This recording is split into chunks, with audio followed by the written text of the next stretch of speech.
Nako ay nadulas si Mr. Padilla. Napanood po natin yan. Narinig din po natin yan.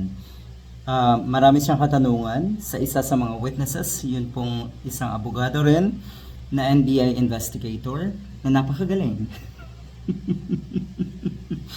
Na kadalasan ay hindi maintindihan kung ano ang gustong sagot ni Mr. Padilla sa kanyang mga katanungan, na ang pinakapunot dulo dahil hindi rin alam nung nagtatanong kung ano yung kanyang gustong ipunto. May ganyan. Kitang-kita naman yan ng mga kababayan natin na nasa katinuan, nasa tamang pag-iisip. Natural lamang nahangaan si Mr. Padilla ng mga ulupong niya. Dahil para sa mga DDS halimbawa, para sa mga taga-suporta ni Mr. Robin Padilla, ganito ang kahanga-hanga. Yung kabaliktaran ng kaayusan, kabutihan at katalinuhan. Yan ang total opposite na itong si Mr. Padilla.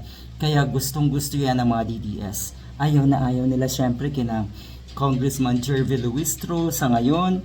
Hate na hate ng mga diehard si Atty. Ligutan dahil alam nila, para sa kanila, hindi kahanga-hanga ang tunay na magaling. Hindi kahanga-hanga ang tunay na matino at maayos. Ang saklap ng buhay na yung hinahangaan mo ay yung mga kriminal, yung mga mandurugas, yung mga balasubas, at yung mga walang hiya. Lalo na po yung mga sinungaling. Masaklap yun na gano'n na yung mga tinitingalan nyo. Natural kung tinitingala nyo yung mga ganun tao, ganun ka na rin. Magiging ganun ka sa bandang huli.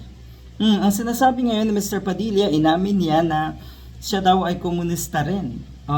At medyo mahaba yung usapin na yun ngayon online. Yung sinasabi nga na Operation Romanov, kung ano man. Anyway, so eto, ang daming talent netong si Mr. Padilla, naging ex-convict at komunista, naging senador pa.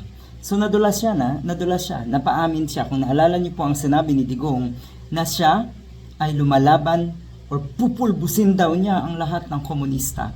Ang sinabi rin ni Mr. Padilla bago pa man siya napaamin ay si Duterte lang daw ang pangalawang pangulo ng ating bansa na lumaban sa komunista. At siya ay komunista. Eto si Padilla. Hindi natin todo maisip kung pagkatapos ba nung tanong niya na yon, na alimpungatan ba itong si Mr. Padilla, or wala lang sa kanya na kahit kung ano man ang aminin niya, kasi ay naandyan pa rin yung mga taga-suporta niya na mga tanga.